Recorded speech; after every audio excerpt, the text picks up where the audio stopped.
Thursday, September the 27th. Lake level is 907 and about 3/4, down a few inches from my last report. And looks like they're generating a little bit of water the last few days. The water temperatures come down quite a bit. Last few days it was 73, 74 degrees first thing in the morning and hadn't warmed up very much, about 75, 76.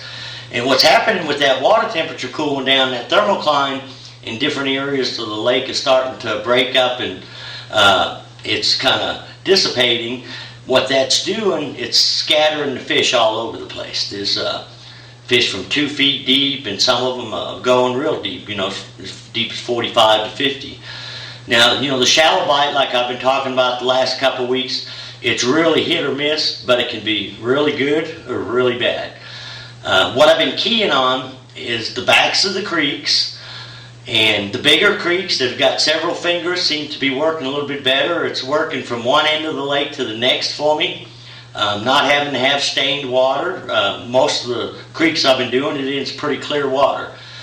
But what I've been doing is going almost to the very backs in the real shallow water. And one of the main deals, the key to this, is finding that little bait. Then it's not shad. It's, I believe the Missouri Conservation calls it a silver-sided minnow. And they're just real little guys, about 3/4 of an inch long. And, you'll find them one day. You'll either be, winding a spinnerbait or throwing a topwater, and you'll see them spraying out around the bait. When you get into an area where you see them, that's where I've been getting bit. Now, it's been real inconsistent. You may have a couple areas one day that you'll have the bait and go back in there the next day and the bait's nowhere to be found. I think, some reason the bait's on the bottom and not very active. But the key to making it work is finding the little pockets where the bait is active. And you got to cover a little water, a lot of water. Now, the little square-bill crankbait's been working good. What I've been catching as many on is a Zara spook and a poplar, and a few on a buzzbait. But the spook has been the most consistent. And what's kind of funny, it doesn't seem like the cloudy, overcast days are better than the sunny days, where normally in that real shallow, clear water, you'd want the overcast. But it just all depends on what the bait's doing. And with the water level being low like it is, there's not a whole lot of structure to throw at, but there is, there's no shoreline cover, but there is stumps, different rock formations. That's what the fish seem to be relating to, is like shadows on the rocks, shadows on the stumps. So a lot of times if the sun is up, what you want to do is try to pay close attention to what side, if there is some stick-ups, and even if you see something visually in the water, try to fish the shaded side. Is where you want to make your first cast.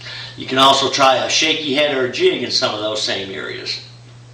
Now, with that thermocline dissipating like that, the fish that were hanging in that 28 to 32 feet, there's still some drop shot fish out there, but a lot of those seem to be moving out deeper. I think some are going in, some are going out. But most of the fish I've been catching shallow have been largemouths with a few smallmouths mixed in. And the fish I've been catching out deep have been mainly Kentuckys. Now, some of them Kentuckys are going out there as deep as 45 foot, and there's been a few largemouth mixed in with them. And what we're doing is fishing a football jig or a Carolina rig out there off a lot of them main lake flat gravel points and secondary points. And the deal is just, starting near about 25, 30 feet. If you're not seeing any fish, just keep backing out to the roll-off or to where it drops off.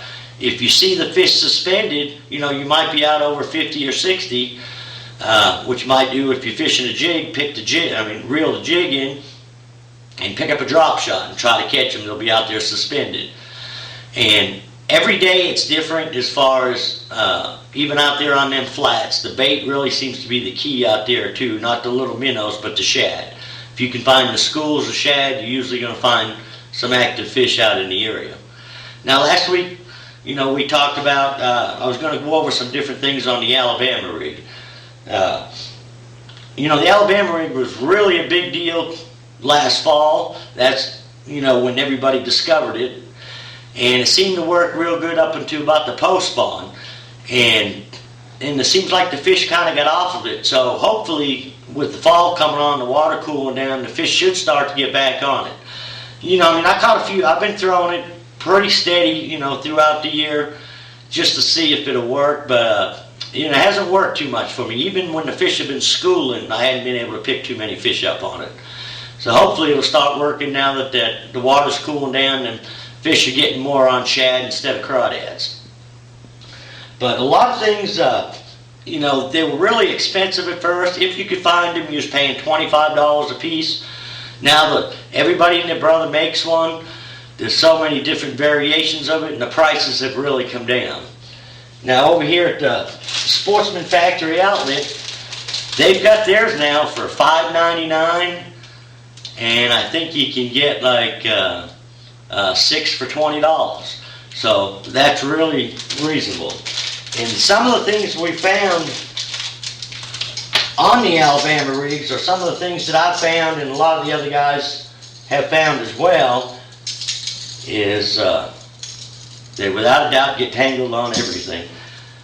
But it's the snap swivels. These look like it's overkill, the size of them. This is on the one that Sportsman Factory Outlet has. But we have found that the ones with the little clips, see if I've got one here. Yeah, here's one here. With these little clips here that lock in like that, we've all had a lot of trouble with them over the winter. I don't know whether when we're fishing these around timber, we're bumping and that hasp is coming open and we're not noticing it. Then when we hook up on a fish, it straightens them out. So the ones that have really been working good are like this S-lock. They're really hard to get undone. Kind of makes it a pain to get the bait on, but you don't have to worry about them coming off. Now this one that they sell at Sportsman Factory Outlet has no weight in the head. It's a composite head. Now in Missouri, we can only have, you can have as many baits as you want, but you can only have 3 with hooks. So what we do is we have what we call dummy baits or spinner bait blades. Now this is a pig sticker one. And the pig sticker comes in, they've got it in several different variations. They've got, this one here has a 3/8 ounce weight on the head, and they've got them with a 1/2 ounce, and then they've got a composite head as well. What I like about the pig sticker, it's got a little, kind of like what goes on a spinnerbait skirt or a jig skirt, a little rubber there, so when you're done using the bait, you can pull them all together. And the pig stickers have a little lighter wire, which I also like. I think it gives the baits a little bit better action. Now on the dummy baits, when we first started using it, what we were doing was just cutting the hooks off so we could hook the bait on. Well, what happens with that, we found it works a lot better if you've got no weight up there. This way here, when you're reeling the bait, the dummy baits, you want them side by side, and they'll hang up at the top. Therefore, the baits that got the 3 hooks in them, those are hanging down below. And you'll notice on a lot of the Alabama rigs, everybody's got their middle wire a little bit longer. You'll find that about 95% of your fish come on that longer wire, the one that's either hanging back behind it or hanging a little lower. And by running the 2 dummy baits side by side with no jig head on there, it kind of runs through the water with the dummy baits up at top, so you've got a higher percentage of the fish biting the lure that's got the hook. And what I use up here on these dummy baits, let me see if I can find one here, it's actually called Hitchhiker. I had a couple of them set out there, but what it is just a little deal, and you can get them at Bass Pro Shop, Sportsman Factory Outlet, I think Fin and Feathers got them. But it's kind of like a deal that goes on a shaky head. You clip it on your clip and then screw your bait onto it. Now, different variations of the Alabama rig. We've all been playing, coming out with different things. This is called an ABT. These are $25 a piece, but the wires are interchangeable. So on the 2 dummy baits, I've got, looks like 2 spinner baits. And then I just use whatever jig heads I want, and the weight of the jig depends on how deep I'm fishing. Like with the pig sticker, if I'm wanting to fish down there 30 or 40 feet deep, I'll use the one that's got a 1/2 ounce lead on the top, and then I'll use probably 1/4 ounce weights on the jig heads. That'll get the bait down a little bit deeper. If I'm not quite as deep, I'll use the 3/8 ounce, and I may go with like an 1/8 ounce or, you know, 1/4 ounce on the grub head. Here's another one that's just got 3 wires, and it's actually got a spinnerbait blade up on the wire, which gives the bait a lot more flash. You know, there's no bait that you really can't use behind these. I've found, like on this rig here, the Zoom Swim and Fluke Juniors have been about the best for me.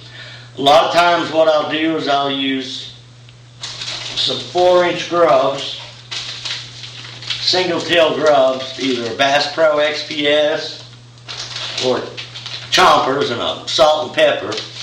Sometimes, you know, you just got to kind of mix it up. Sometimes I'll use the grubs on the dummy bait and the swim baits on the 3 with the hooks. Other times I may run 4 grubs, and then on my longer center wire, that's the one I'll put the swim bait on.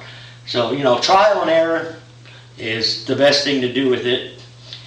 And as far as the rod, you know, you need at least a 7-foot rod to throw it on. The thing throws a mile, but I'm actually using a 7-foot 11 rod. It's a Team Lose. It's similar to what I'd throw a swim bait on. And at first we were all throwing, you know, 40, 50, 60 pound spider wire, because at 25 bucks a piece, and then all the baits, we didn't want to lose anything. You know, and that's another good point too. On the hooks that I use on the grub heads, I don't want real heavy wire hooks.